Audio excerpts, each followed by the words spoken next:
How's it going? Welcome to the Cinema Effect podcast. Um, oh god, I can't even remember like how I throw to you, or if I straight it off throw to you.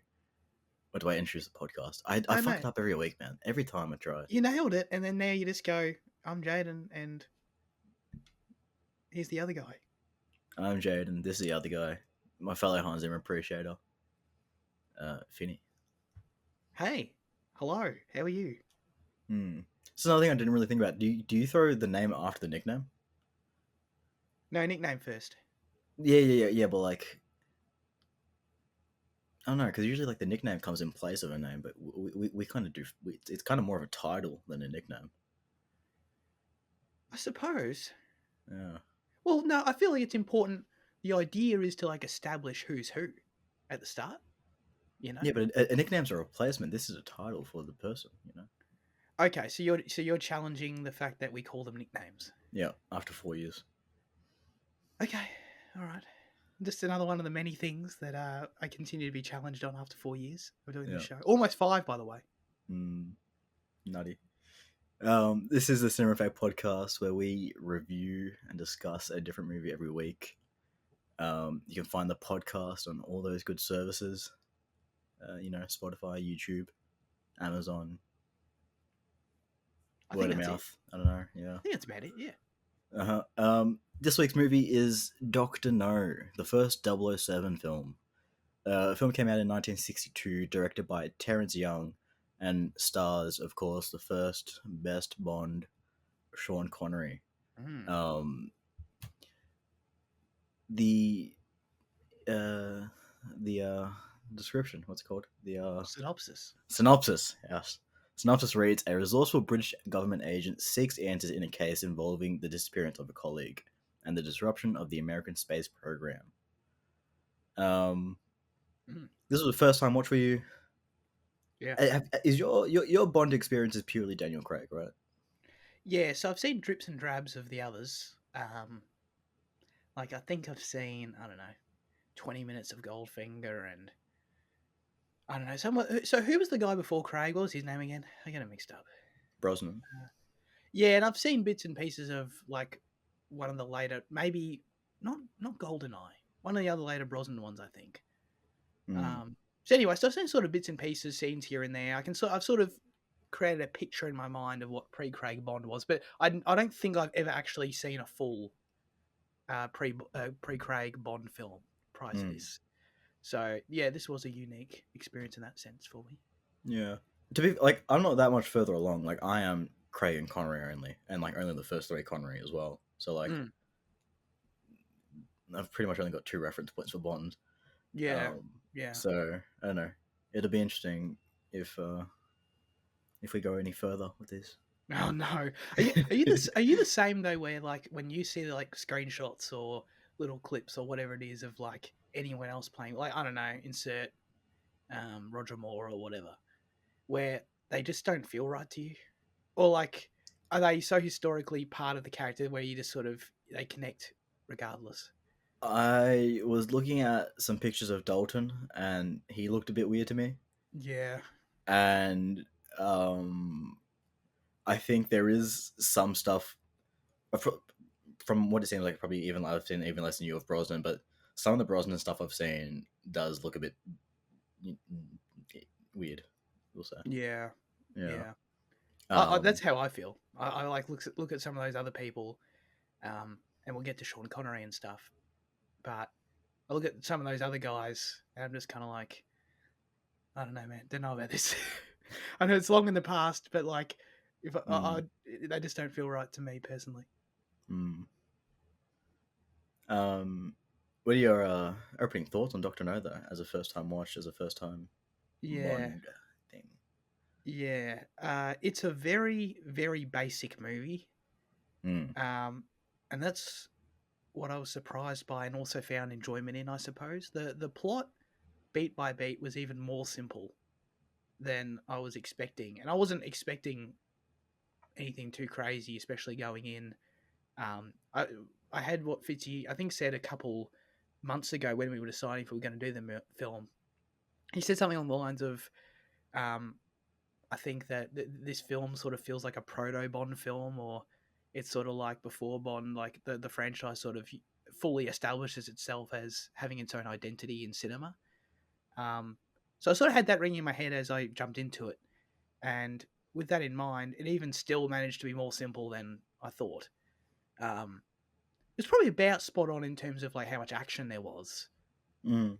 of which there wasn't very much. But yeah, so I was surprised by that, but it has its charm as a result.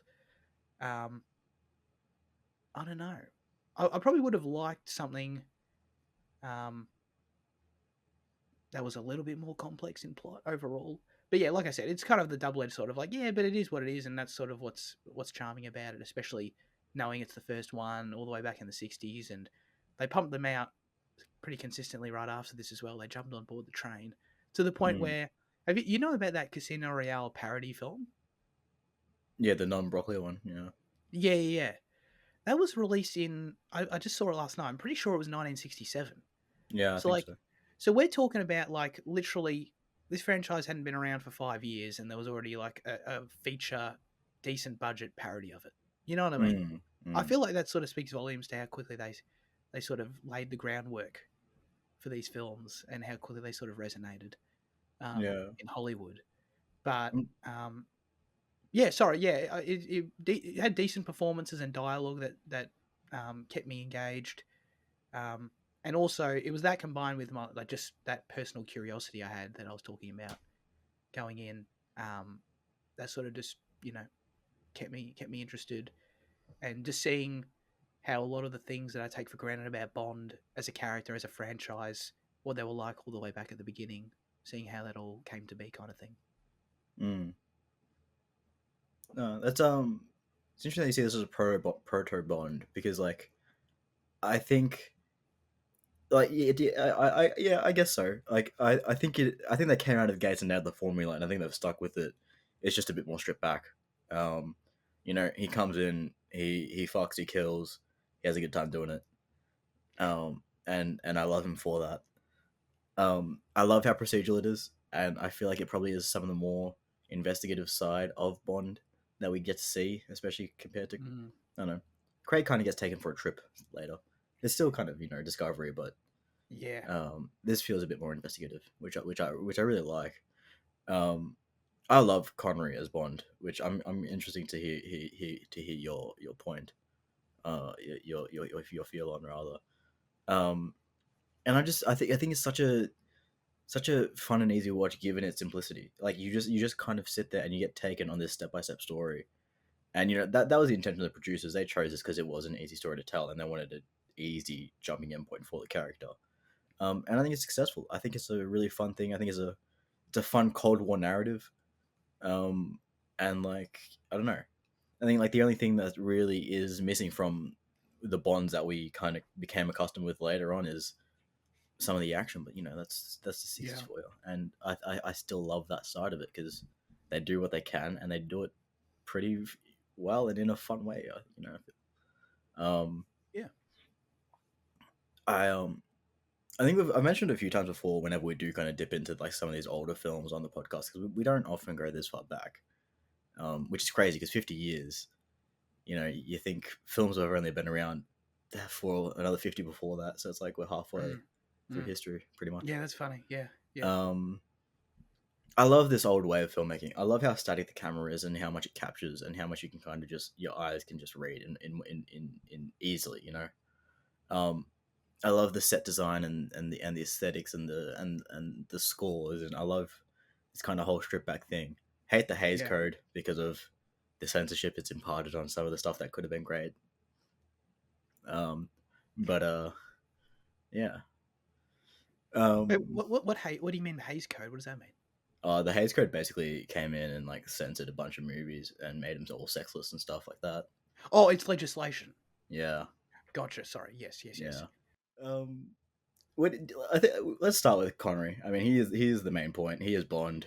He is Yeah, the first Bond, the blueprint for everything that came after. Um, how did you feel? I loved him. Fantastic. Yeah, yeah, yeah. He was fantastic. I didn't go in skeptical of him though. I know he's the first Bond. Would you say he's most people's favorite Bond overall? I feel like there's actually a pretty healthy for spread. It's Okay. probably one of the only fandoms that has like a healthy spread of all the kind of Bonds and the actors and whatnot.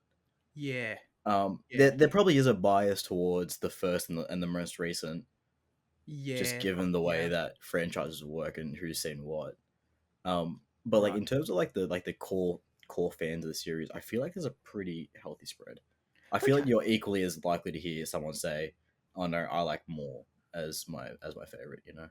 Yeah. Yeah. Okay.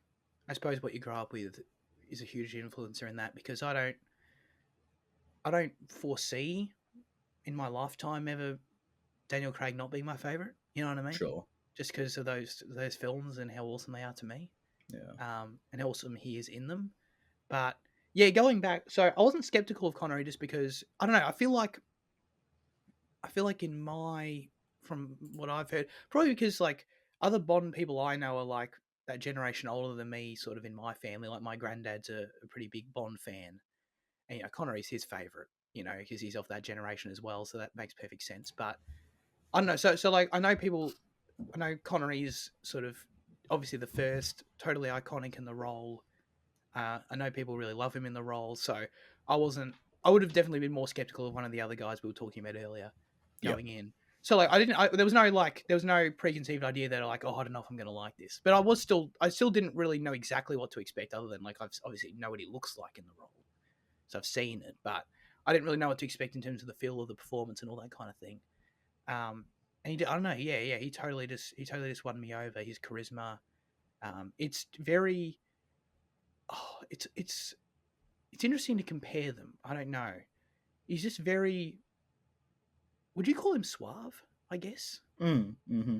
There's no real quippiness to him. It's not. He's not super like. I don't know. Energetic's not the right word, but I don't know. He doesn't feel like an action star guy. You know what I mean? No. He, Yeah. very, he very much embodies the spy in the perfect way for this film, I suppose, as opposed to some sort of action hero. It definitely leans the other way to where he's like, you know, intelligence dude. Like what you were saying with he very much perfectly fits the detective procedural aspect while being smooth on the side kind of thing. And I think he nails that. And I don't know, just his voice is great. You know? Yeah. It's so good. Is he doing something different to his natural Scottish accent, do you think? Um. I don't know. It's a good question because I know that Fleming was annoyed that they were making Bond British, but then you cast Connery and then you make him British as well. Because I think Bond's meant to be Scottish in the novels. No, no, it's the other way around. What? So, yeah, yeah, I read. So, Uh, Bond's meant to be upper class English, like highly but educated. he's the working class Scot. Correct. Okay, okay. So that's why Fleming was skeptical. Yeah. Yeah. I mean, I guess he'd have to be. I feel like otherwise, yeah, his working class background, as Fleming puts it, would come through. Yeah, yeah, yeah. Yeah. It really, I don't know. Well, I think Fleming ended up. There was. Did you scroll through the trivia like last night or like Yeah. recently? The information about what Fleming thought about this film was kind of contradictory. It was kind of weird Well, I because saw there that was he like, wasn't overly pleased at one point, but then I saw another one that was yeah, like he was okay with it and all. I don't know. yeah, yeah, yeah. 'Cause there was one point where it was like the first time he saw the film, he thought it was dreadful, Mm. and then there was another one that was like he was really won over by Sean Connery's performance, and he intentionally, as a result of it, in the next novel he wrote, gave like Bond a new like a more fleshed out backstory of him being part Scottish or something because Yeah. probably Yes. because of Connery. Yeah. So it's like, well, why would he do that if he didn't like it? So Mm. it's kind of weird. It's kind of weird. Yeah. I just love that. I'm curious to see how it continues to unfold in the 70s and 80s ones because like I said, I only in the 60s and 2000s, but like these seem to be like kind of responses to the climate of the time where in the Connery ones I've seen, he is your suave kind of kind of smoother, kind of Exactly. Yeah. more mysterious spy, and then Craig is far more action obviously, but I think that Craig's also responds to fans' criticisms of the later franchise and that they do give him a lot of these initial like personalities back, but they keep him within the 2000s tendencies. You know, Yes, he's 100%. he's a bit of Bourne, he's a bit of whatever these all these other action people that have come at this point that the audience want, but then it's also remedying for going too far with some of the other ones. Um, Right. Yes. so that's like what I'm most keen to see with the series going on is how these guys continue to kind of adapt to the times, Yes. and at what point does it go full action? Because I think it does with some of the Brosnan. Brosnan ones, yeah, Brosnan, yeah. Yeah. At what point? So, do you think that that's just funny thinking about that? Because I think Daniel Craig is colder than Connery. Yes, but He's more only distant. post Vespa. Yes, exactly. Yeah, yeah, Yeah. 100%. So, in that, that's quite interesting. But I don't, again, haven't seen these middle movies, so I could be wrong. But I Mm. don't think that any of the other performances after Connery to Craig, like, they only get like more and more sort of further away from that, right? Like I you're think so. saying. Yeah. So like, and that's I've just never thought of this. So I guess in that sense, like Craig's probably like the most cold, sort of distant, grounded version of that character that there's ever Mm. been. I'd imagine. Yeah, I think that's safe to say. But yeah, I also think that's a response to the times. Like I said, yeah, like I Yeah, just definitely, it's when the world was at war in the Middle East and they needed a cold action hero. for sure. Yeah. Mm. Um, I know I asked about Connery's voice because I just feel like there were points where Sean Connery's got a very distinct voice overall, Mm. and there was just a lot of parts where like that signature Connery was coming through in the voice. So, and I just couldn't quite tell because I'm used to hearing his voice when he's older. So I can't quite tell if like he's doing an accent. Like I would need to compare it to other film roles of him around the time, where it's like I can't tell if Mm. he's doing an accent and it's just a little parts of what I recognize of his natural voice are coming through, or if he's not doing an accent at all and he's just straight up. Because I don't think even later on when he's not doing any accent, like he doesn't sound traditionally Scottish to me. You know what I mean? He sounds like some version of like a Scottish guy who's like lived in England for a while. I don't know where he lived actually, but you know what I mean. It doesn't sound like he lived in Scotland his whole life. I'll put it that way. Mm. Um, what else have you seen Connery in? Well, I just saw him recently in The Rock. Oh, It's kind of random. yeah. And definitely more than that. Well, obviously Indiana Jones. Yes, right. Yeah, forgot about that. Banging performance there, no doubt. Mm. Um, gee, is that it? Surely not. I don't know. What else have you seen him in? Untouchables is my main one for him, and Okay, then Hunt yeah. for Red October. Oh yeah, okay. No, I haven't seen those, but yes, they Yeah, are pretty I big. was trying to see how many Bond films he actually ended up doing, because he went away and Mm. then came back, right? That's the whole thing, wasn't it? Yeah, so that Never Say Never Again movie, which Irvin Kershner directed in the 80s. Did Kirshner Um, direct that? That's crazy. yes, yes, and it's not an official Bond film because it's not a Broccoli produced film. Um, Right. and that was the whole story with it. Yeah, where Connery came back 20. That was in '82, I think. So, um, 83, I think. yeah, and it's just funny because I learned this week is apparently a remake of Thunderball, Oh, which is even weirder. So what? He right. came back after all these years away from the role to do it again, but did a remake of one he'd already made. There must be. I I don't know. feel like that. I feel like that's one where it's going to require us watching all the Connery ones to like maybe understand if there's a bit more like why Yeah. justification for why they bothered. I guess Mm. because looking at it on paper, I'm like, why? What?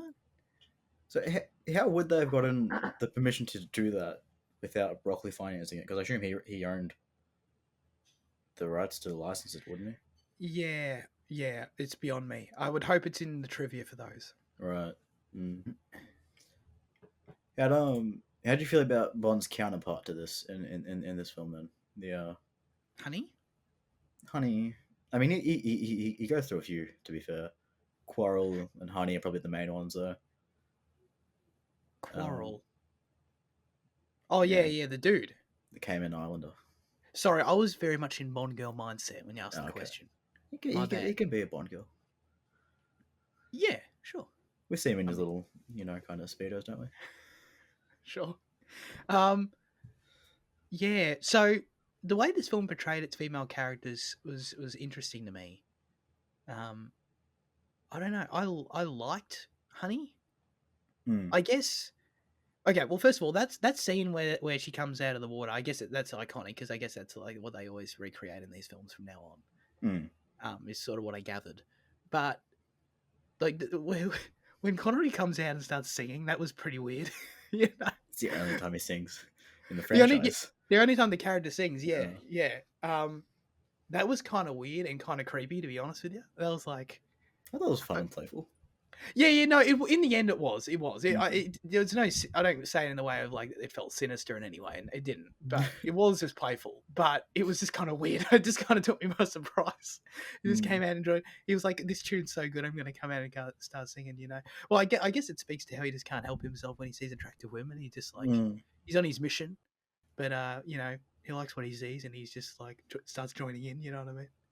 Um, which is I don't know. I just thought it was probably the most like surprising, like just sort of random thing in the movie to me. It made me laugh. But I don't know. Like, how would you?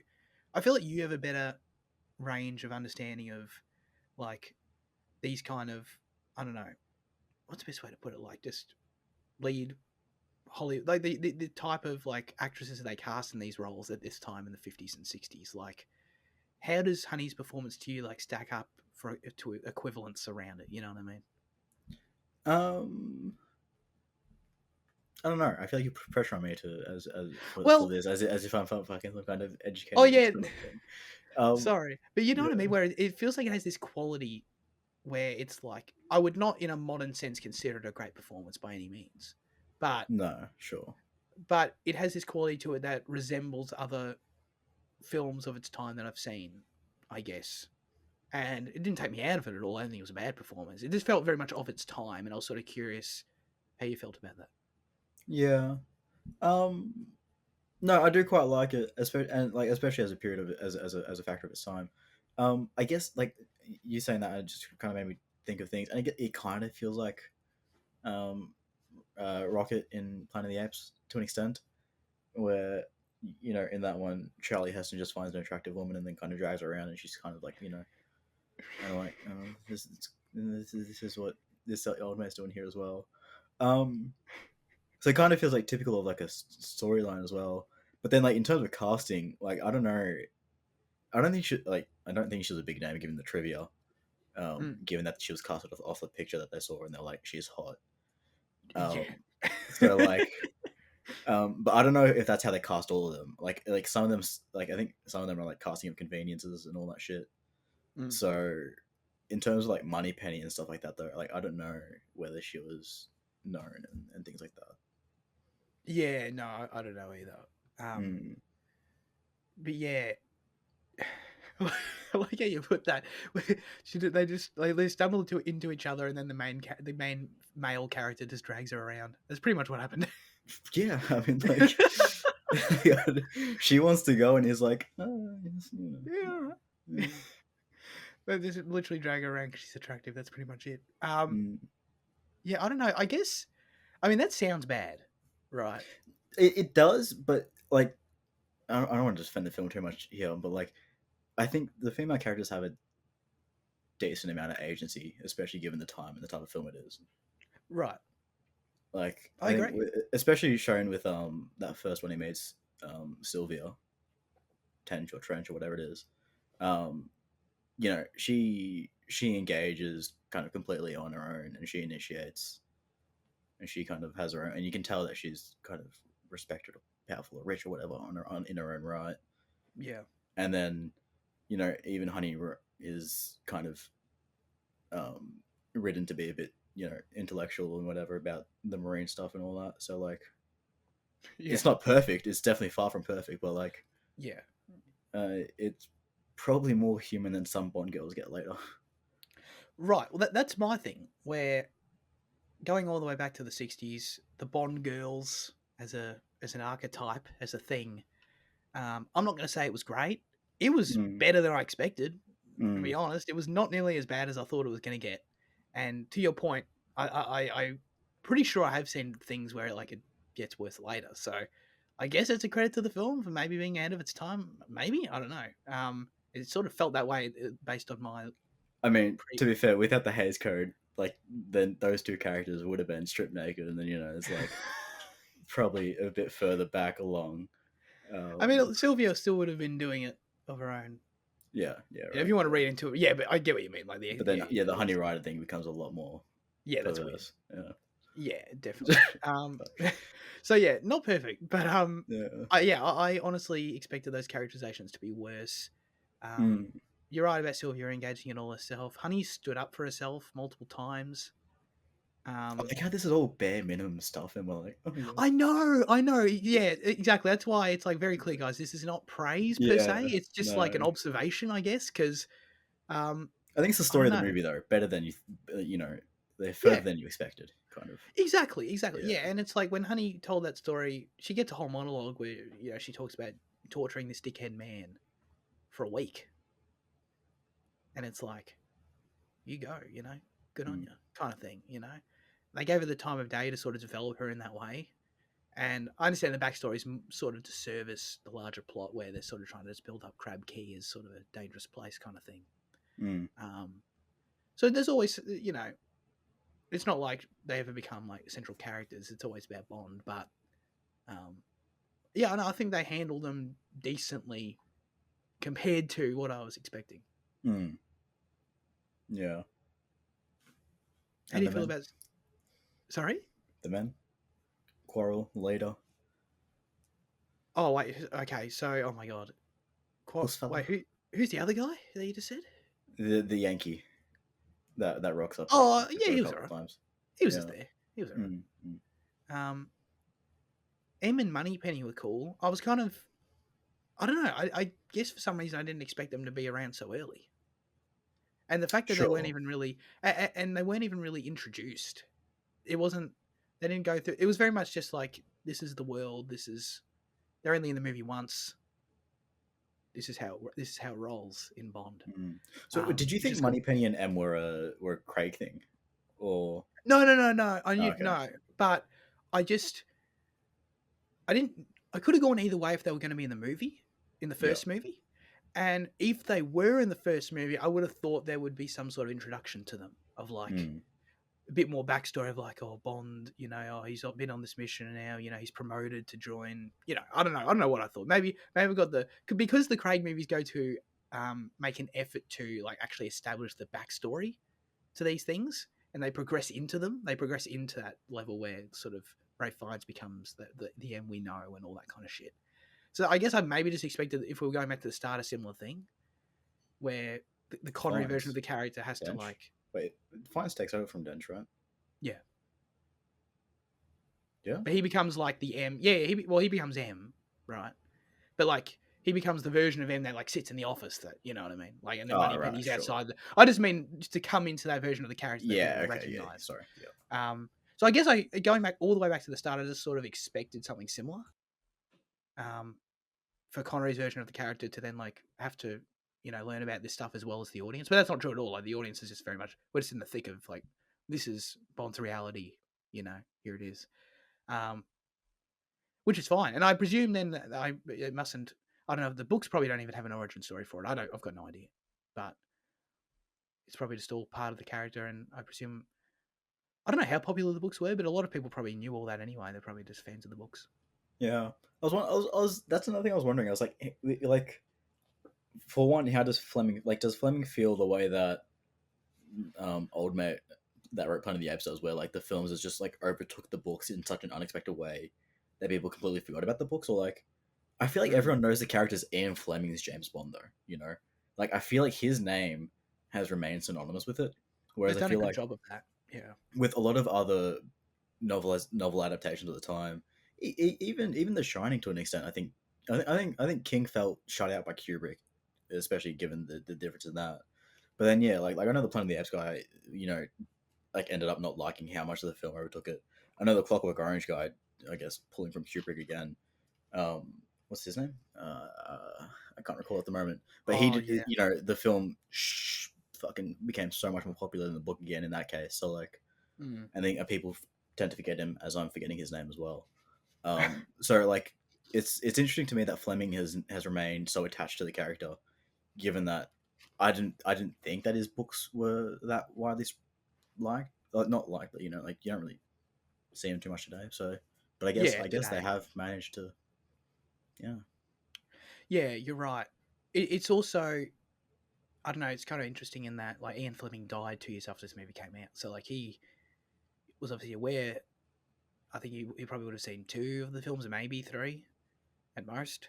yeah, okay, Depends when he died in 1964. So um, he's just yeah, it's just that interesting thing where like obviously he knew that there were these film adaptations of his character, but like he has no earthly idea like what it became really in the end. What about Doctor No himself? Yeah. Performance, motive, race. Well, race. Um, I was surprised that he only popped up 20 minutes with the movie. The movie had 20 minutes left, and he showed up for the first time. That was kind of surprising. Um, I liked the performance a lot. Actually, I read that. So apparently, Christopher Lee is Ian Fleming's cousin, Hmm. which is like, The I don't know. character is based off Lee. Yeah, yeah, and yeah, I saw. I didn't know that there was some other like literature character it was based on as well, which Christopher Lee had played in other movies. I can't remember what it was. Apologies. Hmm. Um, so yeah, so Ian Fleming wanted Christopher Lee to play the part. Um, so that, I don't know that was just an interesting connection. But I thought this guy, I can't remember, Joseph Wiseman, is that his name? Something Wiseman. My apologies. I think that was his name. Mm-hmm. Um, yeah, he was really good, but I just feel like we barely scratched the surface with him. You know what I mean? And I again, that's I guess one of the downsides of the nature of the film being very simple Mm. is that I don't know. I feel like we got a glimmer of a great performance that was just kind of never really had the chance to come into its own, or even begin to come into its own. Really, like the only real chance he has to show off what he wants to do with the character is in that dinner scene, and that's literally it. I know he's in it a little bit, like when he's like the final punch up and all that, but I don't know. There wasn't much going on there really for him to sink his I teeth love the into. combat. The hand to hand stuff. Yeah, Yeah, no, I did enjoy it too. it's I did. it's so like, but it's a lot of fun. Yeah, yeah, and there was nothing like I don't know. It looked like they were hitting each other at least somewhat.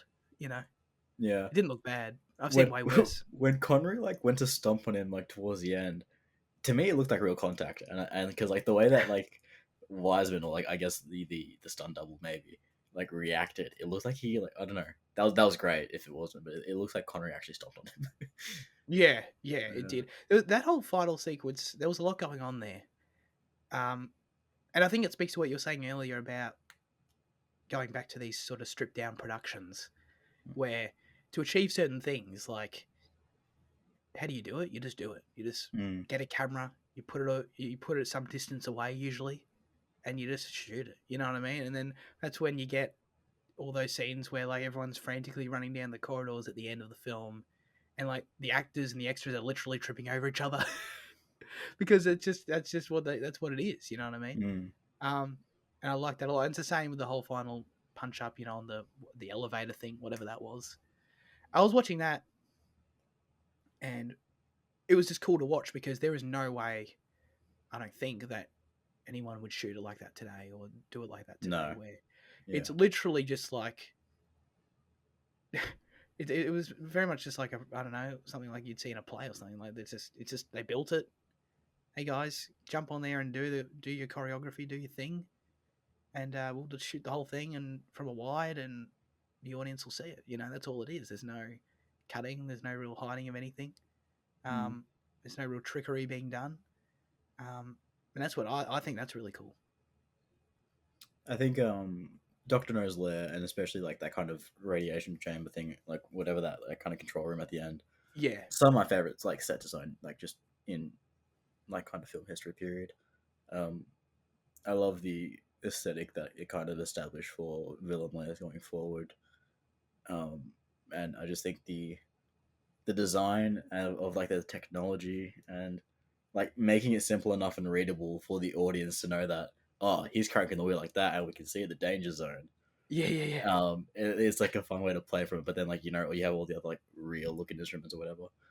yeah, um and I just think like the use of I feel like it's such a wide space that I feel like would be more cramped today, but like it allows for the space to take action, I guess. um I really love the design of the lair in generally, like the dining halls with the and all that, especially as well, and the rooms. mm. um this Dr. No fellow had a pretty good eye for design. Yeah. He did. I definitely thought of you, and I was going to ask you about the architecture, especially of like main two ones were sort of their like hotel room, whatever those things were, hotel Mm. like their rooms.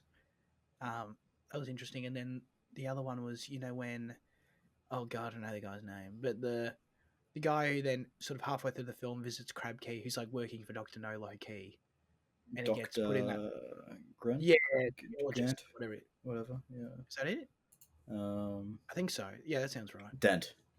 Dent. Dent.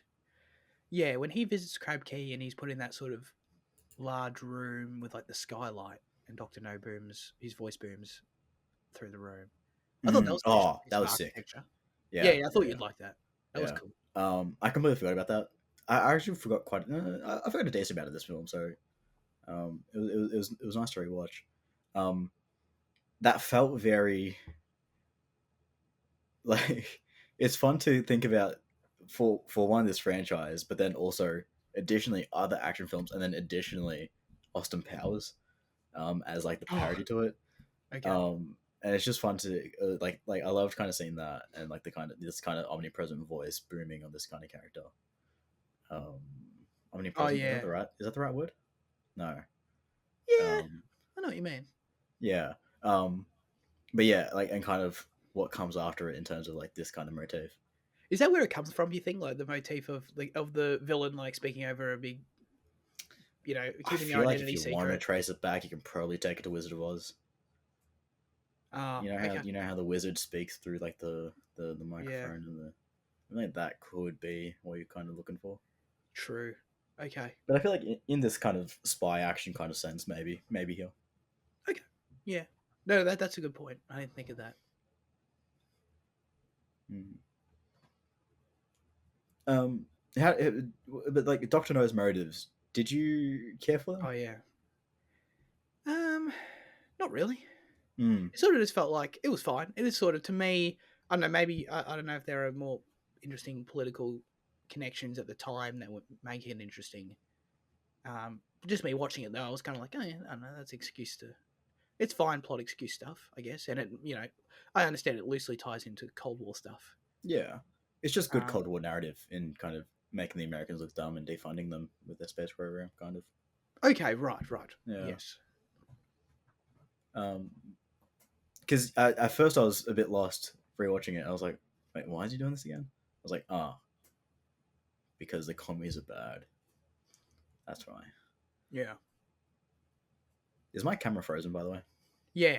Just for the Was last it? 20 seconds. Okay. Um, did you like? Did you try and read it? Like, not read into anything, but like when Bond arrived at one of the houses, you saw the three blind men like in the background of one of the shots, and did you pick up on any like secrets or details like that? No, No. not at all. Mm. I'm glad that there more like that. I don't know because that was the only one I saw, and because Yeah. after that I just try I stopped trying to find too many of them because I was like, but I was keeping a keen eye out at the start, and what caught me was that the general turned around, not the general, but whatever he was, the lieutenant, or the guy with the shorts that looks funky. Um, yeah, No. no, the military guy from the Home Office or whatever it was that wore the shorts. They that wore the served the. shorts. Yeah, he wore Oh the my god! shorts. What role did he have in the film? What did he do? He drove Bond to a house, and he interacted with Bond at points as like a kind of military kind of correspondent guy. I think that's probably wrong, and you're probably trying to think of something completely different. Um, I've got no idea who that is. Sorry. you know when he went to the Home Office, right? Yeah. In Jamaica, I'm talking about like that. Yeah, Yeah. you know the second dude that walks into the scene, Vaguely, yeah. that dude. I remember there is a second dude who walks into the scene. I Yeah, can't really picture him, to be honest. yeah. When he drives to the house, when he drives one to the house, when he gets out, he turns back, and that's what caught me. I was like, oh, is he checking up or something? Because I couldn't remember. Like, was he a bad dude as well? Mm. But then, like, I was trying to see what he looks back at, and he looks at the three blind men in the very far distance, and I'm like, Ah. oh, so I'm like, he's in on it, but it turned out he wasn't in on it. He was just having to peek. Oh, and it was just like a little detail that like they're still there. Yeah. Okay. Mm. Okay. Yeah, that's cool. It's funny. Like watching it, I was sort of. Yeah, I wasn't really in a super observant mindset either, but I was like interested in wondering if there were little details and stuff I was missing like that, Mm. and there were apparently. How do you feel about Jamaica as a location? Yeah, I noted that as well. I thought it was cool. I feel like it's very rare you see films set in Jamaica, other than Cool Runnings. But yeah, I don't know. It was just it was interesting. That I mean, that's like you said earlier. It's part of the reason they chose to adapt this book first is because it just had the one setting and they could just go there and basically shoot the whole thing. Mm. At the end, it said that they shot this film in Jamaica and at Pinewood, which you presume was all the Crab Key sets. Probably. Yeah. They did that all there. Outside of that, yeah, they shot the whole thing in Jamaica. So, yeah, no, I thought it was pretty unique and cool. Mm. Tropical. Yeah, it's probably rare for these. It's like especially these days, it's probably rare for like a espionage film to take place in primarily in one location. Definitely. Yeah. Well, that's the main thing. Yeah. Yeah. So it's another thing of like coming back to like I don't know. Was there early spy films that kind of were globetrotting? I imagine not because of how much effort it would take and cost, especially at the time. Yeah. Yeah. So I don't know. I quite like that kind of aspect of it as well, and just being more. It lends to the procedural and the more investigative part of it, at least. Definitely. In letting you sink into like some of the aspects. Yeah. No, definitely. You know, I love asking you questions that you can't answer, so I'm going to do that. Now that I'm thinking about it, like, what were the first globe-trotting films? Like the first truly, like as we know them today. Like, was it Raiders? You know what I mean? Like, is there one that predates it? Around the World in 80 Days. Is that older? It's definitely older. I just don't know if they actually went around the world or if they were just shooting in studios. Yeah, they probably were.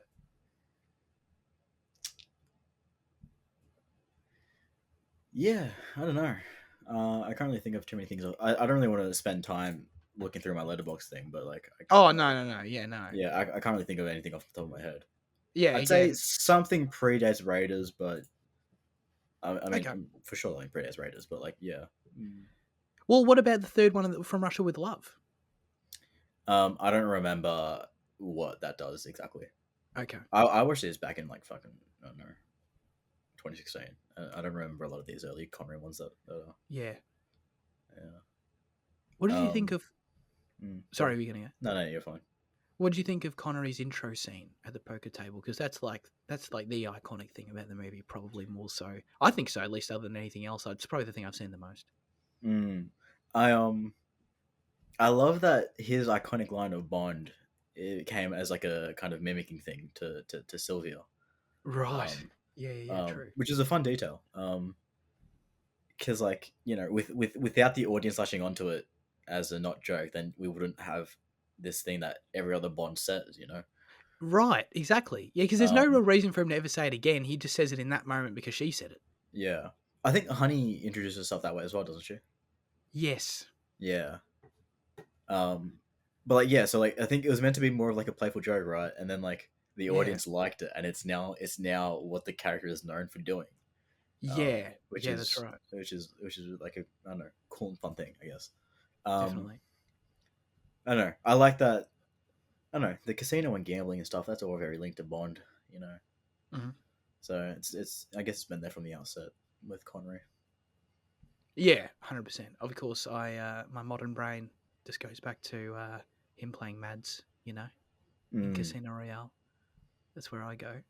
But yeah, it was cool. There were some awkward cuts in the scene, like where if you're watching Connery, like he's clearly like they're clearly using different takes, um, which I mm, noticed. okay. So could have done better there, Terrence, 60 years ago. But but no, it was a super iconic scene. They do the classic thing where they don't show the character until he says his name. I thought it was cool. Mm. How speaking about awkward cuts, how did you feel about the Bond theme, like just stopping dead like a minute into the credits, Oh yeah, and then replacing it with the other like the Mango song or whatever it was? super weird. So I yeah without knowing the film was set in Jamaica, like just driving right in, I'm like, what is this song? And at least it ended up being somewhat relevant, like into the yeah setting, but like it was still really jarring. yeah. Yeah, because yeah. So this was before there was a Bond song. I think they take it on in the next one. I'm pretty sure Okay, they get a singer in and they have like they have a song for it. yeah, Um, but yeah, I forgot about that. I thought that it was just gonna be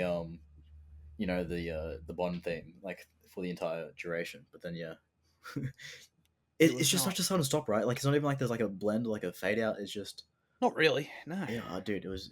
It caught me. And then the whole visual aspect of it was kind of odd too. Yeah, you reckon? Like, I don't know where. So, I mean, where does the whole like colored dots come from? 60s.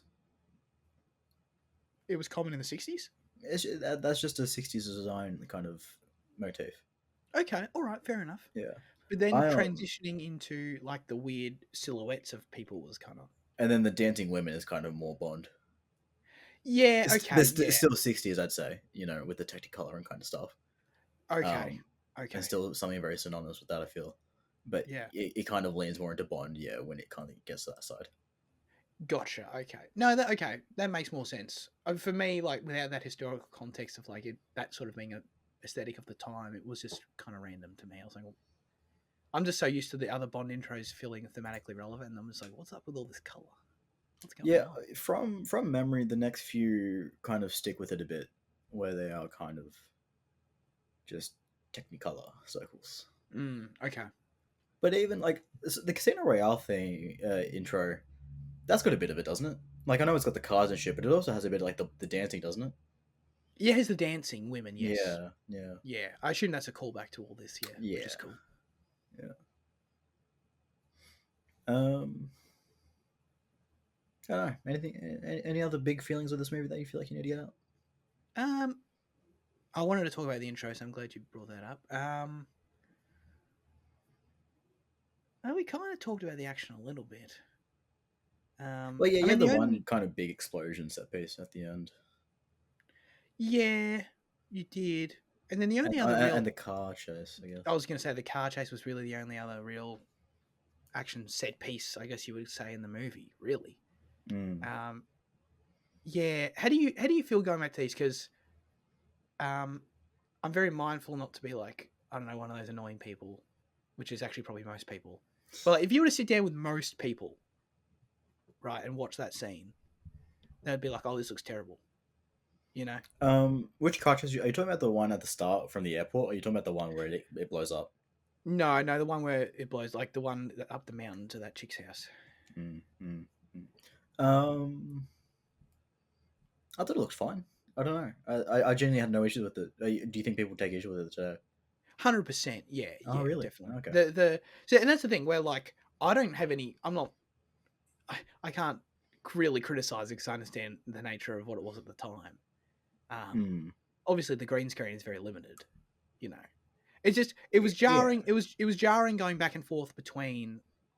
And yeah, I'm very aware I'm viewing this through a modern context, but it's very jarring going back and forth between the obvious green screen Connery just sitting there in a steering wheel, and then like the actual in camera shots that look decent of like the cars driving past and stuff, and then you go back Yeah. and forth between them. Like yeah, I almost would have rather just one or the other, I but I love I love the look of just Connery on a green screen driving though. Yeah, no, I Like, get. Yeah, I do get that. yeah, yeah, so I get that it looks bad, but I love that look. I don't know. It's just Yeah. yeah. Okay. Yeah, No, sure. yeah, Okay. I'm not. Yeah, no, no, no. I definitely understand why you would, and I appreciate it for like going back and watching. It's part of the experience of going back and watching a movie this old. Like I like that aspect of it. But I'm just saying, I think 90% of like just human beings on Earth today would just look at it and go, "Oh, that's terrible. That's dog shit." You know. Okay. And you represent the 90%. Well, maybe a more understanding portion of the 90%. Yeah. Hmm. Um. Yeah, I think I'm pretty done. Okay. I only had one other thing, um, and that is the fact that you often berate me, Jaden, for disliking the film Spectre, Oh yeah. and your argument has often been trying to convince me that Spectre was around since the start. It's always connected everything. Yeah. Why is it a criticism of you of the film? And watching this film, I understood your point a little bit more. I'm not gonna lie, I understood a bit more. Going all the way back to Doctor No, admitting he's part of Spectre right away. I was like, Mm-hmm. oh, okay, that's kind of cool. I wasn't bullshitting. You weren't bullshitting. It just no. It was kind of like it was cool, um, and understanding that everything literally right back to the very beginning of these films is Spectre. Yeah. Did make me see your point a bit more. I'll still stand by that. Like, not to get into a Craig thing, but I'll stand by that. Like, why doesn't Lashif just say he's from Spectre then? In Casino Royale, you know what I mean? Sure. Or bloody Javier Bardem. Or like, they don't even have to say it. Like, why isn't it at least indicated in some way that they're part of Spectre? It just feels like it comes out of nowhere later on. You know what I mean? Of like, oh yeah, it does make sense in the lore of the character, but just within the stories of the films themselves, it sort of feels like, wait, Yeah. they were teammates. What? Well, even like regardless of like whether they were like the thing is, in spy fashion, there's always the the agency. There's MI6, the CIA, whatever the fuck they work for, and there's always the anti-agency. Right. So like that's like so like even without this context of like the law of the previous films, like the whole Spectre argument to me, it still makes sense anyway because that's just what spy thrillers are. There's the agency, there's the anti-agency. That's it. That is what they do to work. Um, yeah, I don't know. Yeah. Yeah, that makes Um, sense. hmm. It's really bad, but the only named example I can think of right now is from fucking Zach Power. Yes. What is that? What is the name of that one, Jaden? Please tell me. Big is the enemy organization. Big. BIG. Oh, that's pretty bad. Okay. Mm. I mean, It's a Zach fucking Power. children's novel. Yeah. Yeah. Do Or is better. Big the good guys? I hope I hope I got my analogy right. Oh, I'm pretty sure whatever it was, wasn't it reversed like BIG and GIB or some shit like that? Good Incorporated or something like that, and then like Bad Incorporated. I don't know. that's Um, funny. That's yeah, funny. yeah, mm, Probably. That sounds better, right? yeah. Sounds about children's novel, level. Definitely. Mm, I'm pretty done now. Yeah. cool. Um, Vinny, what's your final verdict on Doctor No? I'll slap a 7 on it. I enjoyed it. Incredible. Wow. Yeah. Yeah. Um, nice. I'll give it an 8, and that's what I gave it years ago. And I was wondering if I'd keep it, and yeah, I do. Yeah, I love this shit. I love the old making, Yeah. the old filmmaking type of thing. I know you do. Yeah. I Yeah, always think of you we just get those large sets and wide shots and just the actors just do their thing in them, That feels like they're just much less directed overall. yeah, in a way. Yeah. Not in a bad way, in my Mm, opinion.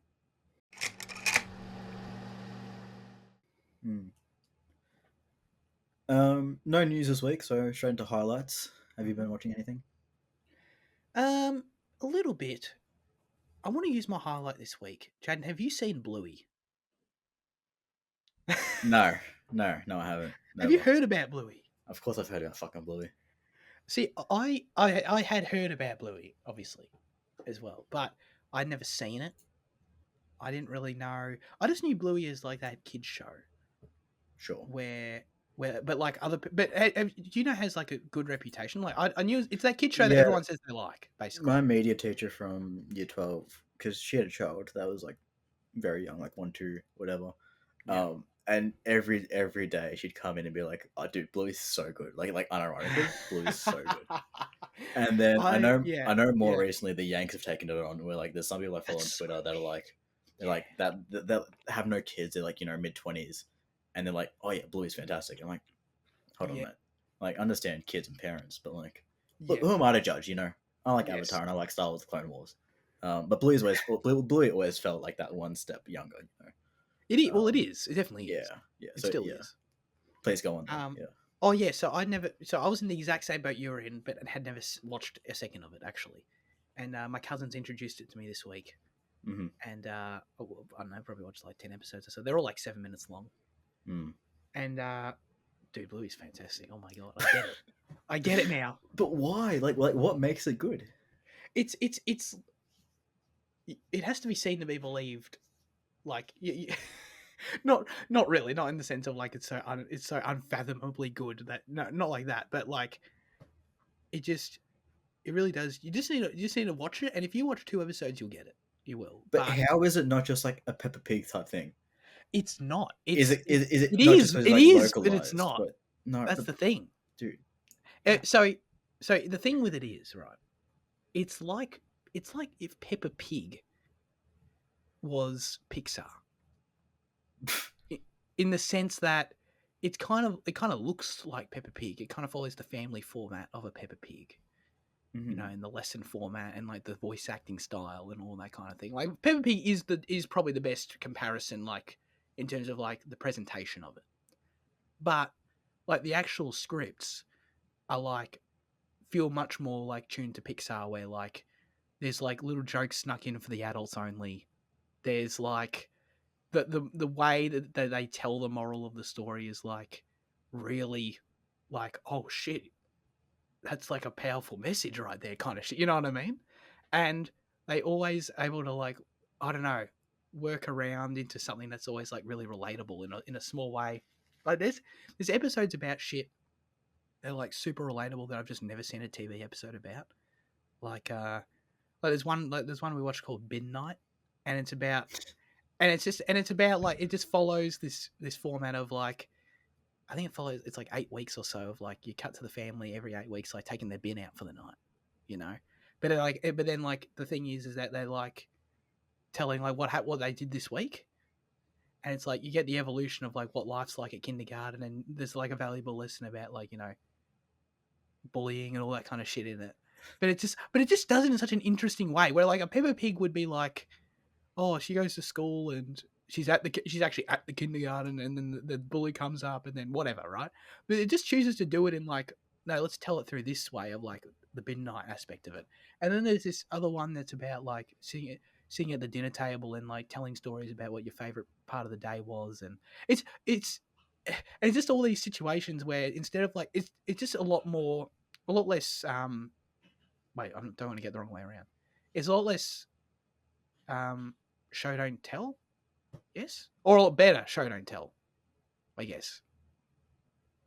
Right. Okay. Am I saying that right? I don't know, but my point is that instead it's not so the show's not very as literal. There's a lot more sort of um, they just tell their stories in a much more interesting, relatable way, and choose to do it in these different framings that are just interesting, and just fun. And like I can't like this is where like the script is really good, like the writing's just really good. And again, it's hard to explain because, like, obviously it's like 4-year-olds, so like, obviously, like, they're not saying it's not like the vocab's anything insane, but the way they convey the messaging is just a lot of fun. Mm. I did say this week that has become like the most watched show in the US over the past year, with like 350. I don't want to say billion hours, but because that seems Oh too my much. god, Million hours, 350 million. I don't know. Hours are weird. I don't know. I think it equates to like something like 66 years worth of viewing or something like that. Yeah, yeah, Which is okay, probably a million, I guess. yeah, Um, which I mean, most watched show in the US over the past year is fucking crazy, man, That's ridiculous. for an Australian children's TV show. Exactly. And Um, the fact it's Australian is also a strong point for us. Like, it's definitely like it's not shy of being Australian at all in terms of no. like just little things like, well, first of all, the bins are Australian bins in that bin night example or Do you whatever. get excited on bin day, by the way? I get so excited on bin day. I don't know if excited's the right word. Because we have a Friday bin day, and dude, I love Friday bin day, man. Why? It's just there's just something so nice about of bringing your bins in on a Friday. Like what day's your bin day? Wednesday night. We're Yeah, taking that's them fucked. I'd hate it if that was the case. out. Okay. Yeah, So that makes all nah, the difference. yeah, yeah. Okay. Okay. Wherever I move in the future, it has to have a Friday bin day, man. Okay. Okay. Yeah, but Bluey's like they do the tomato sauce, and they call it tomato sauce. They do all that kind of shit. Like just little shit that you would just like you just pick up on. Oh, that's clearly Australian or Yeah. whatever. Um. Anyway, I feel like I did a poor job, but basically, it's really good. It's really creative, and I honestly would recommend. I'm not saying like go and like Well, watch so all of Bluey. are you like after this week? Are you gonna go and watch more Bluey? No, because I get it now, and that's all. That's all I'm saying. Like, I would. 'Cause it's all on iView. I would recommend anyone out there who hasn't seen an episode of Bluey. They're putting this Like, shit out for free. My God, how much money could they make? I don't know how it works over there. If it's on like Netflix, I don't know how that works in the Yankee land. But, um, like, I recommend everyone do what I did. Where like, I'm not going to go and like watch Bluey in my own time right now. Go But find a like, young cousin and watch it with. no, I recommend everyone like watch 3 or so episodes, maybe more if you're in the mood and you're just sitting there, whatever. Like make one have one Bluey session in your life where you go and check it out just so you understand, and then be done with it. And I get it now. Bluey's awesome. That's check that box in my brain for the rest of my life, kind of Do you thing. have a I ranking I could recommend go and watch? a ranking. Yeah. I'm sure there's plenty online. Okay. I just got given whatever they wanted to play, so and they know all the episodes, so I trusted that they put on good ones. But How I don't many know. episodes are there of Bluey? There are 3 seasons, but there's 50 episodes a season, and they're all 7 minutes. So that's kind of a weird thing to wrap your head around. But so like I don't know how that works. If you can watch, if they're all 7 minutes. Oh god, I'm not going to try and math that. Yeah, no, I was trying to Yeah. do it in my head as well. I'm like, fuck that. Yeah, I don't know. Yeah. It's probably easier than it sounds, I guess. Maybe. Mm. But yeah, I recommend check out Bluey once in your life, and you won't regret it. I reckon. Okay. And if it's ever on again, I'll be more than happy to watch it. You know what I mean? If it comes on. Yeah. Right. I was I've been doing a bit of TV this week as well. I started rewatching Legion again, but I think my main talking point would be about this other TV show I started rewatching, which is it's called Whitechapel. Have I talked about this to you before? I can't tell yet. Please Yeah. continue. It was probably my first like British police procedural I watched. I think it predated Luther and Line of Duty and all that stuff. Oh, it didn't predate Sherlock, but Sherlock's a bit more investigative rather than police. It's about the first couple seasons are only 3 episodes. So they're like really easy to watch. And it's set in Whitechapel, which is like kind of a suburb of London that's like infamous for crime. It's where Jack the Ripper had his spree, and is where Ronnie and Reggie Cray kind of mainly operated. Um, so the first season is a copycat killer of Jack the Ripper that they're trying to track down. And the second season is the Cray brothers that they're trying to crack onto. And then I think after that is when season 3 and 4, they get a few more episodes and they start telling their own original kind of crimes rather than copycats. I've been wanting to rewatch this for so long, but it's hard to watch and stuff. Oh, It's rewatching it kind of amazes me how fast paced it is, man. It's 3 episodes a season, like in these early days. And but it just it moves at such a breakneck speed, but it takes its time enough with it that like I just feel like modern TV is not doing these days, where like you get a couple killings per episode, you get a decent amount of progress with characters and the investigation per episode, and it always leaves you at the right place of like, you know, of like where to hang up on if this was like traditional, and like, you know, you have to wait a week or whatever. Mm. um so this was back in 2008. And you can some of the techniques are questionable, given like the way that like the kind of flash cuts of like, you know, grisly stuff, and you know, it's like, stabbing, wound, mysterious, and like, it's definitely dated in that way, but that's still kind of fun, the part of it.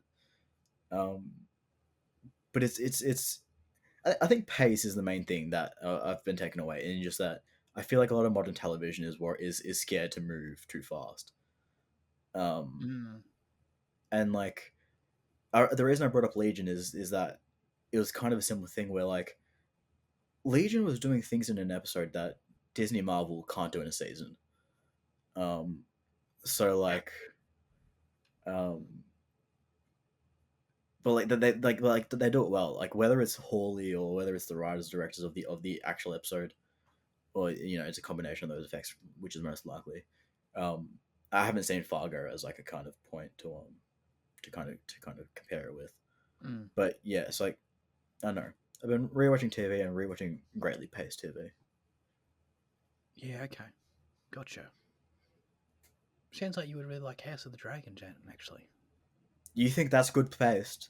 You think that's well paced? You what? You telling me season one of House of the Dragon is fucking well paced? Yeah. You're a joke, mate. How do you call it? God. I get what you mean, though. It's very important, and it's Hmm. something I've talked about a lot before as well. Where I just feel Yeah. like a lot of shows these days don't get it right, for sure. Well, yeah, Either way. especially like Disney Star Wars as well. Um, so often falters. Um, Yeah. but even beyond that, I'm just trying to think of what other stuff I've watched recently. I think like, as much as I do love it, like the Mike Flanagan stuff probably does move a bit slow. Okay. Because they are 10 episodes mainly, I think, maybe 8. Especially Mm. Blind Manor. I think Blind Manor is a bit slow. Um, and like, so like I do love them, but like I think, yeah, they could honestly condense an episode. Right. Yeah. Yeah. So like, I don't know, maybe Mike's got some TV to watch. Yeah. No, it's Yeah. it's it's totally true. I feel like whenever I hear the argument of like people wanting to turn things, this is still a mindset people have where they want to turn things into TV shows because you get more time. You know, it would be so much better as a TV show because you get more time. I'm just There's not limits a to it. Yeah. 100%. Like, I'm not saying, yeah, it's such a case by case thing. I don't believe in that as a blanket rule at all. I think there's so many awesome films that completely tell their story super effectively, and like the idea of, well, let's make that a TV show because we get more time. It's like, no, why do we want more time on this? It's fine. Mm. There are way too many shows that are too long. You know, to your point. So I don't know. I've never really understood it as a blanket thing. On a case by case basis, maybe you can look at one particular thing and go like, well, that needed more time. That did. You know what I mean? But like generally, just because we like something doesn't mean we should want more of it all the time. Yeah. Um, just because we don't have any news, but also because we're talking about it, and kind of time and all that. So one of the most common things, school of thoughts I saw on Tumblr back in the day was that we should get Harry Potter as a TV show and then spend a chapter per episode. Oh my god. Which is obviously a dumb sentiment, because like sometimes there's like you can't fucking do a chapter per episode. No. But you know, you know, even like, let's say we put it in the 10 episode format, 6 episode, 8 episode, whatever. I think it can work in a way. But like, it's like people have been wanting that for a while now. But like the reason I bring that up, especially with this week, is that a casting call went out for like 10, 11-year-old kids Oh within my the god. UK Ireland thing for the HBO like Yeah. Harry Potter adaptation. Yeah. So I, yeah. I think like, I don't know, like we've known about it for a while, but I don't like, I guess they've been quietly doing pre-production. But yeah, so like they've sent out a casting call. Well, I think it was, I'm pretty sure it was this week for these kids. I can't believe they're actually moving forward with this, man. I'm such a hater of this. I'm not even going to sugarcoat it. I'm such a hater of the whole TV show for these. Really? I can't. Yeah. I can't. No. I don't know. I can't imagine spending too much time in the early books, given, well, for one, their length, but also just Oh I don't yeah. know the kind of simplicity of the story given my age now. And I imagine you're making an HBO show, so it's going to be I don't know. It's does HBO has HBO ever made kids products? Well, that's the thing, though. So, okay, this is like another can of worms within a can of worms, but the whole what is a HBO show is now getting demented because it's not really a HBO show, right? Because I don't think HBO themselves are producing it. Like all the lines are blurred now because No, it's on uh, Max or whatever. yeah. So you know how they changed the Penguin? It wasn't a HBO show. It wasn't, and Yeah, they now changed the label of it to call it a HBO original. yeah, Because they could, and because like for the marketing, because it looks better or whatever. yeah, And the justification in the media was that, oh, we think the show's of a high enough standards where we can call it a HBO original, and we're going to change the label. And it's like, okay, so are you saying now that HBO originals are like a seal of quality? yeah. Okay, but Well, like, they can't be if they're producing House of the Dragon. So oh my god, but my understand like my understanding, it always traditionally had been HBO is a studio, a yes, television production company, mm, right? That yeah, makes television. That and they have been a subsidiary of a larger company for a long time. At the moment, they're of Warner Brothers Discovery, of course. Um, but HBO Original is a show that HBO makes yeah, or produces or whatever.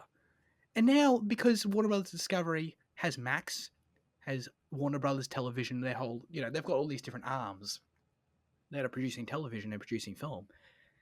They can now, and they own it all. They can just be like, oh, let's call this one HBO Original.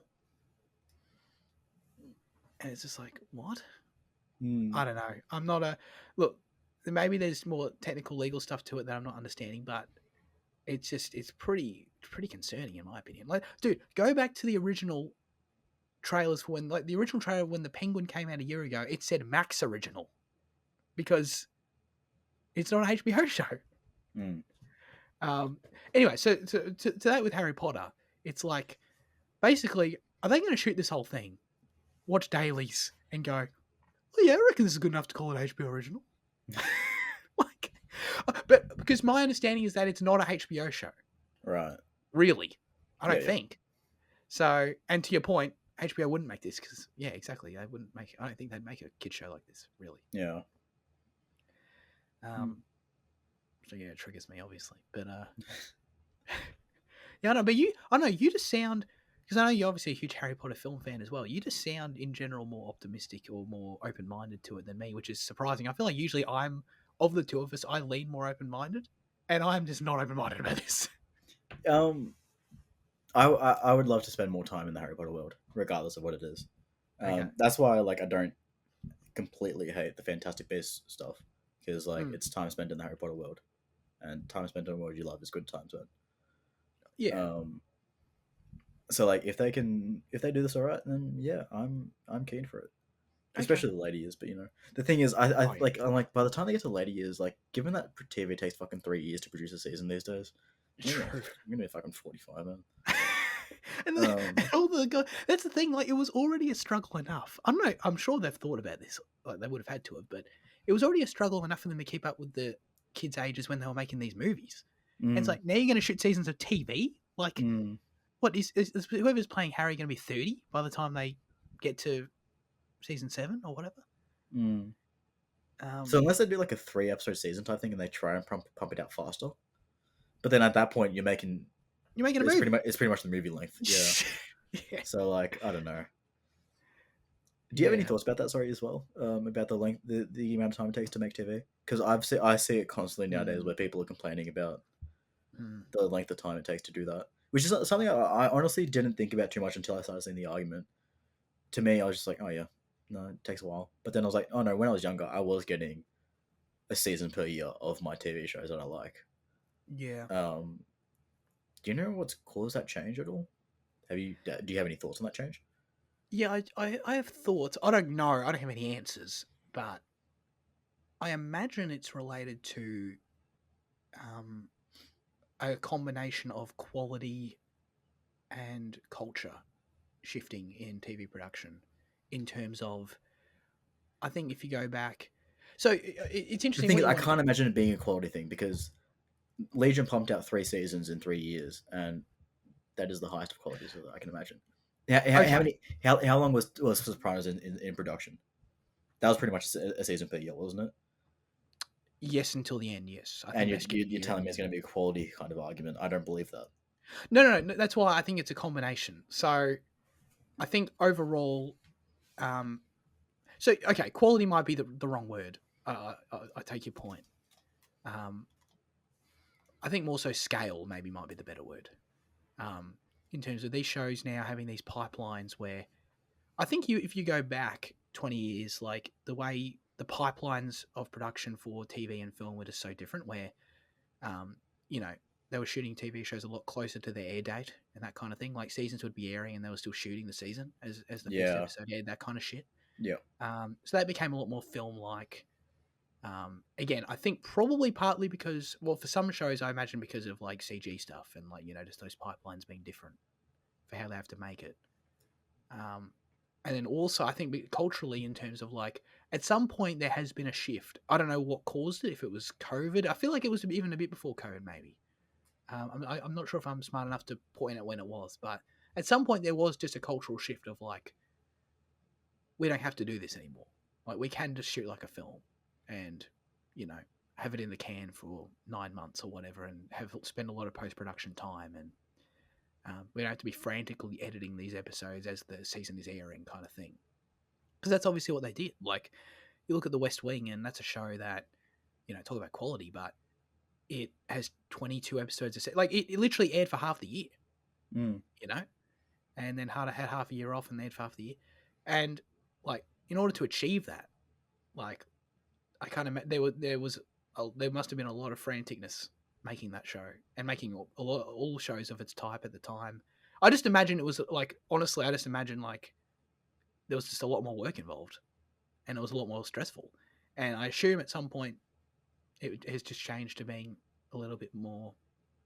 I'm not saying that anyone who makes a TV show doesn't work really hard on it, but I just imagine that the whole culture of like how it's generally accepted that you make a show is just a lot different to where people don't feel like they have to like crunch these times as much anymore, you know. Mm. And I think the industry has just accepted it because it's probably better. It's probably better for people overall. I think people Um, are starting to get sick of it though. The audience, especially. of waiting so long. Yeah. I don't disagree. Yeah, You even think back but to the it early days of is. Game of Thrones. Game of Thrones was a season a year at the start. Yeah, it was 100%. And if Yeah. HBO can be doing that, then why can't fucking Netflix be doing, a season of Bridgerton every year? Right. But the thing with yeah, I mean that's actually a great example of having 10 episodes of Game of Thrones per year.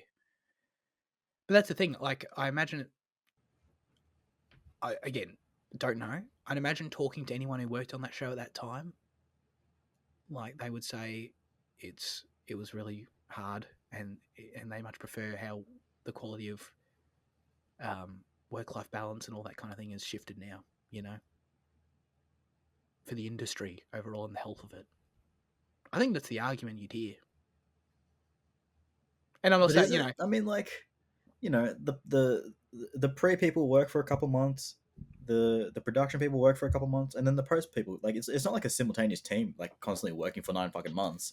It's 3 months of people broken up. yeah, that's true. And then the other thing to support that is that like the whole one of the huge aspects of the strike last year was the fact that people like weren't getting enough work working on shows longer. Yes. So no, that's valid. Um, which that almost points more to like it's a studio thing of like they want these shows taking longer to, I don't know, you know what I mean? Like But that doesn't make it sense to me sounds like because people want to be then working more. yeah, but it doesn't make sense to me as to why studios wouldn't want to be putting things out faster to get more money.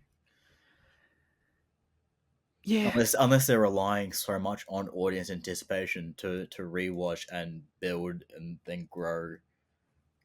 I don't know, kind of. Yeah, I don't think they think that way. No. No. Um, yeah, I agree with you. I think if they had their way, it would just be a year.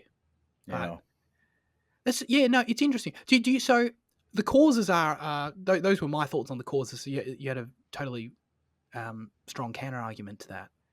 I don't know. So the causes of the mystery. But do you agree that that there is something culturally that's happened in how TV shows have changed in terms of how they're made? Yes, I do, but how much of that is just built upon itself in a way, in like kind of a precedent was set at some point that for some reason everything followed suit so fast. Right. So with Stranger Things, how long did it take to turn around the second season? I It was think it was years. 2016 and then 17, wasn't it? I think so. Pretty And sure. then now we're waiting years between seasons of that show as well. I don't want to say that's the catalyst, but I feel like that was honestly one of the bigger perpetrators of taking their time. And, you know, because if I'm looking at Legion was 17, 18, 19. So Mm. that was still in the bracket of a season per year. The Walking Dead, from all of its run, I'm pretty sure, was a season per year still, wasn't it? I think so. It might have gotten a bit messy at the end when they started splitting up seasons. I think you got something every year. Yeah, Yeah. So, I'm like, pretty sure. and that was running, what, 2011 to fucking 20, what, 1? Yeah, or 20. Yeah, 21, Yeah. 22. So, Yeah. like, that was still part of the year. Yeah. It had to happen in that late teens, I think, that shift. Oh, Game of Thrones. Yeah. Hold on. Game of Thrones. When was that? Yeah. So Game of Thrones took a year off at one point. They took 2018 off. It honestly could be that. Yeah, around there. Yeah, That could be the and catalyst. that coincides with Stranger Things Yeah. as well. Because They they took just said, 20. They took let us 2018. take let us take a year to really figure this out. And then maybe people thought, oh, let's all take a year to really think and figure things out. Yeah, yeah. You know what? Yeah, that's actually I agree with that. I think that's about the closest you can get to pinpointing the when. And yeah, as to the why, is it literally just like, oh, they did it, so let's we've well, to be fair, like they've all just been copying what was previously established with like we have to pump this shit out really quick. Yeah. So like maybe they're like, oh, these guys are changing it, then maybe let's change it too. Mm. But it has to be more complicated than that because like if the studios, it's at the end of the day, if the studios Yes. want shit Yeah, done right. faster, Yes. Yeah. they're not just going to go, oh, well, the Duffers wanted more times. You know what I mean? Like they're not going to give a shit. Like a rival studio's not going to care about that. And like, let's follow Yeah. that. So there must be something more complicated involved. I think CG is part of it, but not for every show. So, No. Yeah. so yeah, Well, that is what's a non strange. CGI intense show that could still be that's still getting years between seasons? Good question. All right, how long is it between sex education seasons? That's pretty fast, to be honest, I think, isn't it? Well, so that, oh my God, good question. They finished last year, 23. When was the season before that? No, that's actually a good example though, because there's no CG there. Did they take a year off at any point? 2019 it started, so no, 19 to 23. They might have had a bit of a COVID break. No, there is a year off there. Oh, Yeah, COVID, yeah, yeah, you're right. Okay. Well, so that's one thing that I remember that Fitzy and I talked about in our Succession review was just how bewildered we were, at least I was at that time. Bewildered is probably the wrong word, but it was noteworthy to us at the time that we got a Succession season almost every year. COVID was an interrupter as well for that one, mm. but like we got and there's 10 episodes, and they are just of the highest quality ever. No Yeah. CG though, so maybe it is just CG. Is it? Well, Last of Us, like, that does have CG, but it's not Yeah. overly CG intense, or is it? Oh, it kind of is actually, I guess. Maybe Yeah, not as much as some other shows, but yeah. yeah. When you were seeing these tweets from people, it's funny trying to think of this on the spot, but when you were seeing tweets from these people, like of people being fed up waiting, like, can you Last of think of Us any was that one of weren't? them. It Okay, was one of yeah, the main complaints. yep. Um, Like the boys. the boys might have been. There was Yeah, one. There was one in particular. I think one of the big ones was Stranger Things, honestly, and it's like there's been no better way to completely kill your fan base, because like they've waited so long. Because even since season 4 now, it's been what, 2 years, it's been over 2 years. and they're still producing at the moment. So if they're going to take their time editing, and all that post stuff, It's and going to then be over 3 years for it's sure. gonna be it's gonna be a long time. So I Yeah, think Stranger Things is one of the main ones they complain about, but like that leans into some of the CGI side of the top pipeline they're talking about. Yeah, but I would still argue, maybe not. I mean, Stranger Things is just a weird case because there's those episodes that are like way too long. There's like feature length episodes in that show. Yeah, fucking 2.5 So hours. like, I mean, I was going to say like that is extreme. Maybe 3 years is a lot, but like if they're making like 4 feature films in that worth of content, then maybe it's actually not that extreme with all the CG involved. Yeah, but other than that, House of the Dragon, Rings of Power, they're both 2 years for their CG stuff. Yeah. So, you know what? This is actually now making me reflect. Like, how many big shows are there today that aren't CG?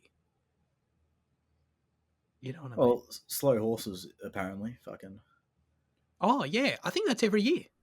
That's every year, isn't it? I think so. Because there's It's like pretty 4 frequent. seasons. There's 4 seasons of that have just snuck up on me apparently, isn't Yes. it? Yeah. Yes, I think that's a pretty frequent show. Yeah. So that's a yeah.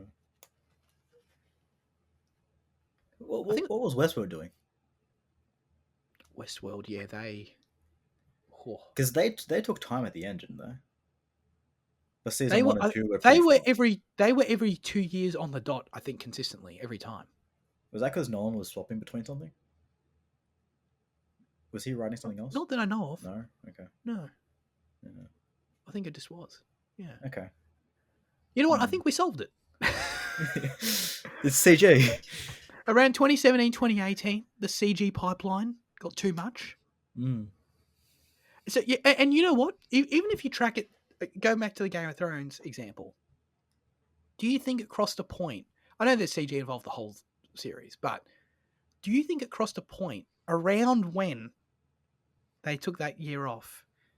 We're talking now, I guess season 5, 6-ish, because they took the year off between 6 and 7. between 7 and 8 actually, which is Was it? because there's only it was, and there's only 6 episodes in season 8, but you know what I mean? Like that show would you say that show got more CG intensive as it went?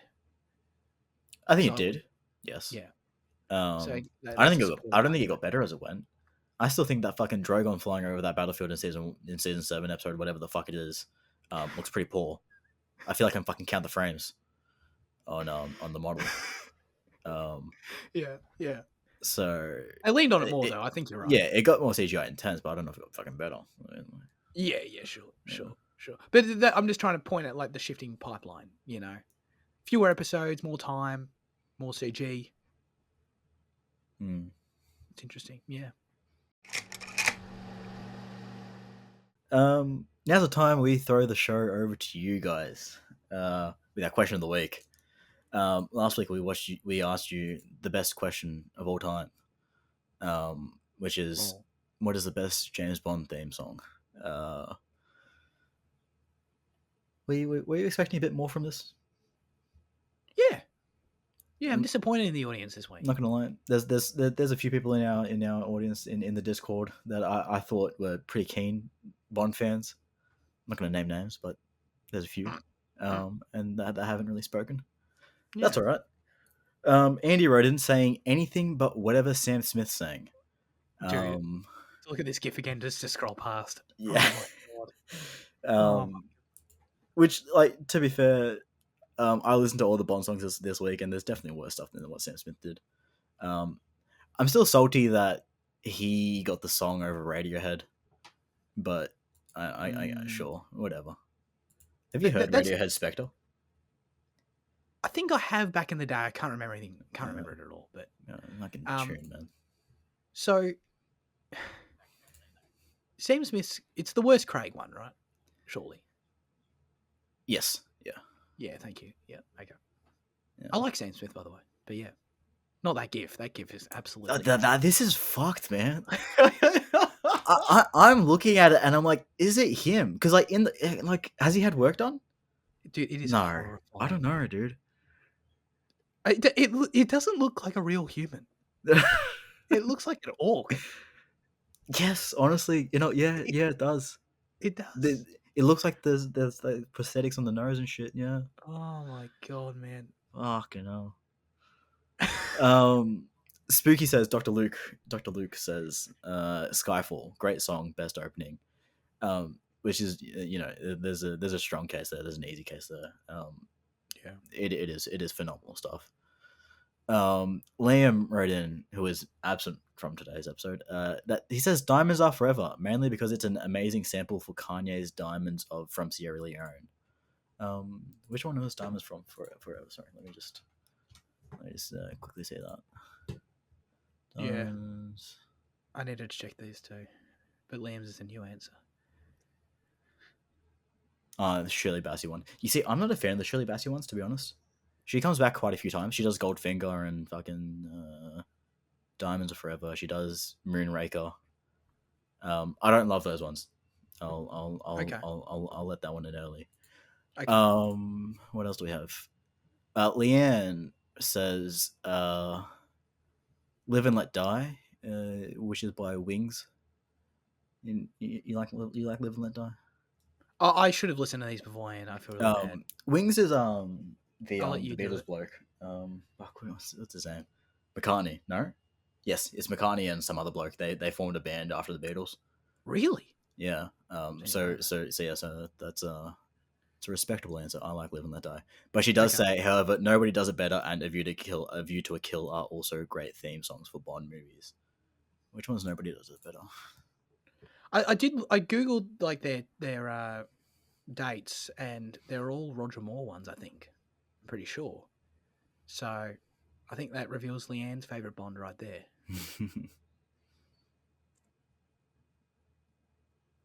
I can't say Nobody Does It Better on this list, so I'll just. A View to a Kill is a brilliant shout. It's one of my shouts. I'll get in there and say that now. Okay. I love Duran Duran. And the video clip for this is a lot of fun. It's like a kind of spy themed kind of thing with some of the movie like cut into it. It's a great theme.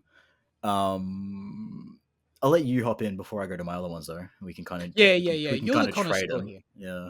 You're the connoisseur here. Your answer is more valid. I don't know. I just kind of like them all basically from the movies that I like. So you can kind of trace that pretty clearly. Yeah, I know you love Casino Royale. Dude, you know my name is my answer. But like, I honestly think there's better Soundgarden songs to be like a more appropriate Bond song than that one. But it's Okay. Yeah. You don't mind it though?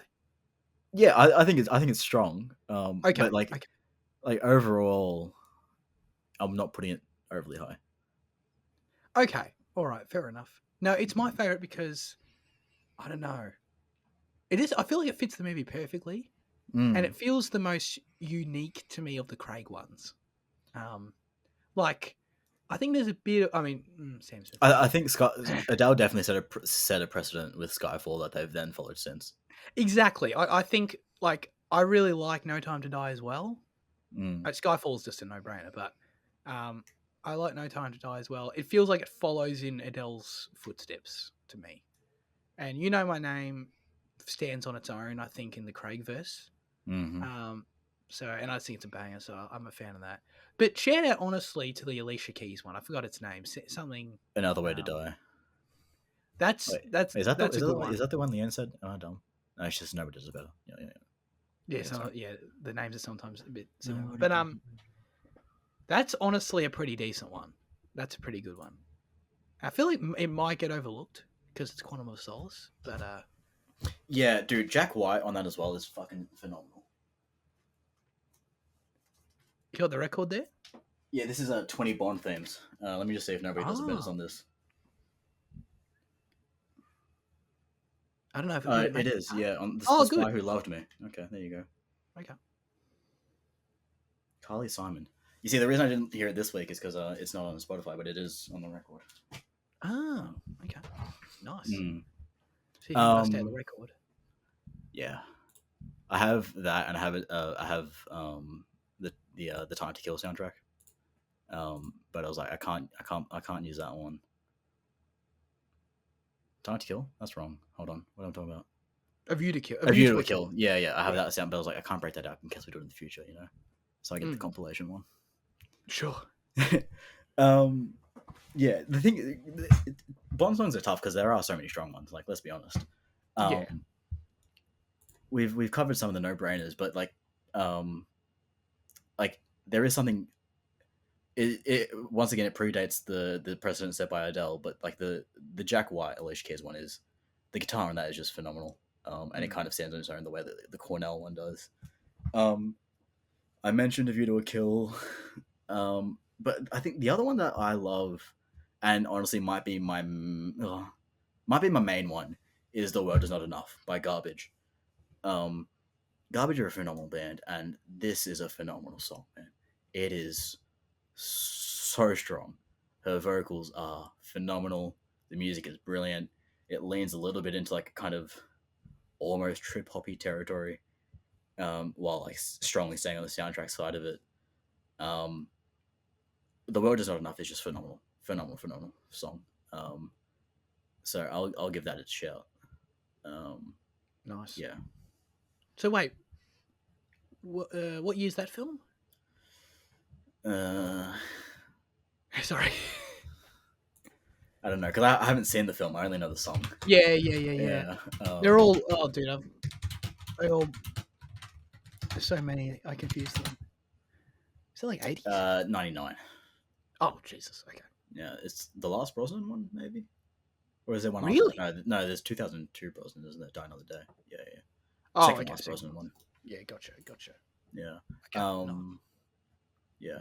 Garbage is great, by the way. The band. The name's weird. Yeah.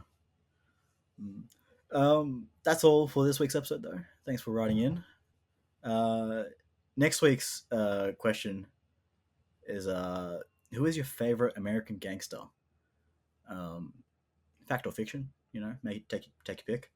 Mm-hmm. Zach, why are we asking this question? Because next week, believe it or not, we're doing a film called American Gangster, which won the poll. Let's go. Landslide, apparently, is the word that was thrown around. Fantastic stuff. Great stuff. Thank you, everyone. Let's keep it going. You know what I mean? Don't disappoint me.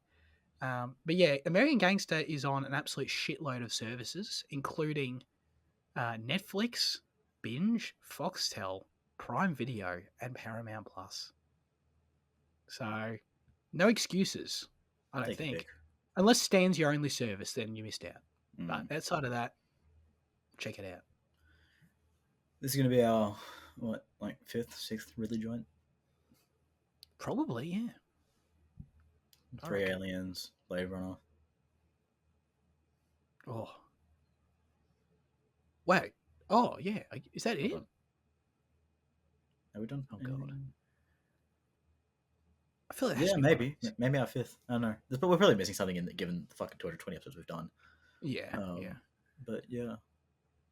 Rightio. Thanks for joining me this week, Zachary, from no problem. From your home away from home. I'll be back at home next week, so get hyped, everyone. Exciting stuff. Thanks, Liam, for writing in your answer. Yeah. Goodbye.